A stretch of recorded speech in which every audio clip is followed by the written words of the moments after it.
Nailigtas sa otoridad ang 5 babae na biktima ng human trafficking sa lungsod ng Quezon. Ang mga biktima, iniaalok umano online bilang mga masahista na may kasama pang extra service.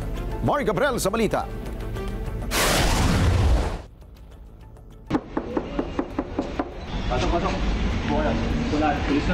Nasagip na mga operatiba ng PNP Anti-Cybercrime Group ang 5 babae na biktima ng human trafficking sa loob ng isang motel sa Quezon City.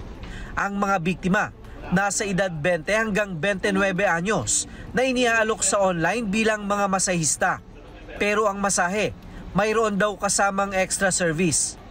Front lang po nila itong massage and ang presyo po na binibigay nila usually is for massage 3,000 and for all-in services po kasama yung sexual activities is 8,000 pesos.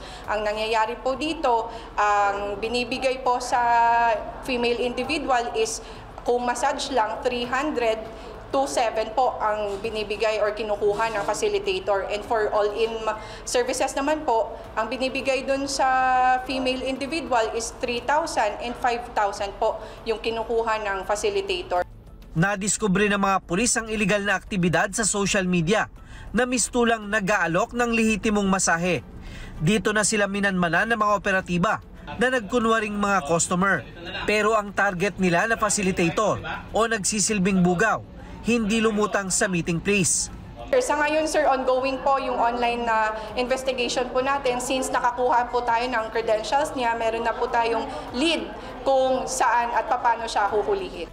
Maharap ang sospek sa kasong paglabag sa anti-trafficking in person, kaugnay sa RA 10175 o ang Anti-Cybercrime Law na i-turnover na sa pangangalaga ng Quezon City Social Service and Development Department ang mga biktima.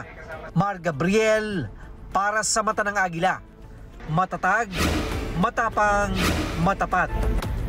Maraming salamat sa inyo pong pagsubaybay sa Mata ng Agila Primetime. Para malaman ang matatag, matapang at matapat na mga balita, i-follow lamang at mag-subscribe sa @Net25 TV.